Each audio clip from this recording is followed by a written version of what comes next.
साजे थे संगत करान मुस्ताक अली शेख आए फकीर में तलब की बाजे थे तबले थे मुस्ताक अली संगत करान शुक्रिया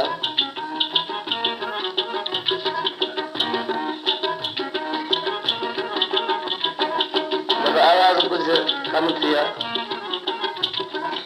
मुझे क्या हाल आया लोग फरमाइशी चंद दोस्त जो हैं और अली हसन दरगाही गुलाम अब्बास रानीपुर खां रामतुल्ला फकीर जैकम्बाद खां कली फकीर जवार खां ईद मिलन जे मौके ते असां पेश करे रहिया आहियूं महफ़िल फकीर हज़ूर बख्शा ॻाल्हाइण थो मंठावली फकीर जी बि फरमाइश आहे साईं जी मंठावली साईं मलिक साहब जी अमीरन ग़रीबन फ़क़ीरन जा साईं अमीरन ग़रीबन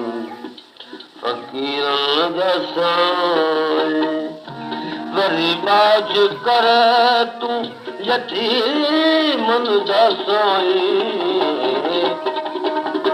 अमीरन ग़रीबन फ़क़ीरन जा साईं अमीरन ग़रीबन फ़क़ीरन जा साईं गरीबाज कर तू यतीमन जा साईं अमीरन ग़रीबन फ़क़ीरन जा साईं अमीरन ग़रीबन फ़क़ीरन जा साईं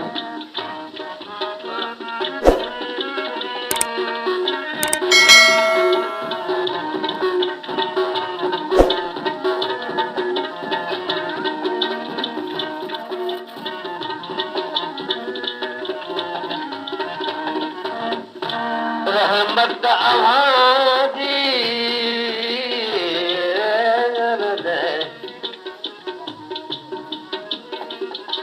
रहमत आवाज़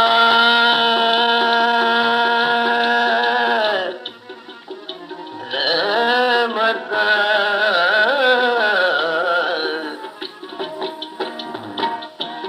रहमत आवाज़ी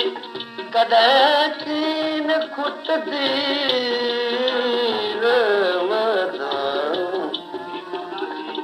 रहमत आवाज़ी कॾहिं कीन खुटदी दवा दर्द जी बे अवां खाई मिलंदी अवां खाई मिलंदी कॾहिं कुर्ब पर जो सही बनदा साईं कॾहिं कुर्ब पर जो सही बनदा साईं वरी बाज करे तूं यतीमन जा साईं अमीरन ग़रीबन फ़क़ीरन जा साईं अमीरन ग़रीबन फ़क़ीरन जा साईं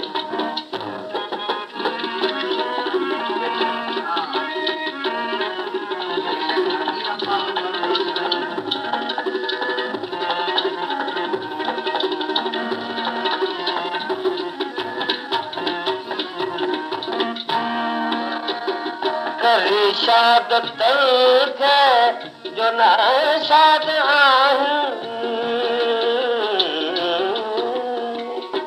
करी शाद तद थे जो न शाद कदा कुर्ब जेके हर फरियाद कदा जेके हर वक्त फरियाद उन्हें इश्क़ वारन असीरन जा उन्हें इश्क़ वारन असीरन जा वरी बाज कर तू यतीमन जा साईं अमीरन गरीबन फकीरन जा अमीरन गरीबन फकीरन जा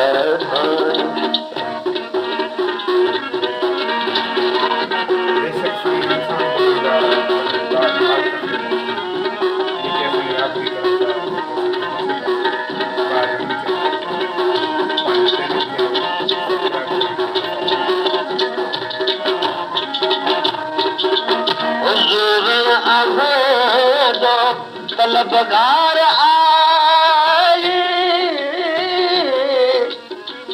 हुजूरन आवाजा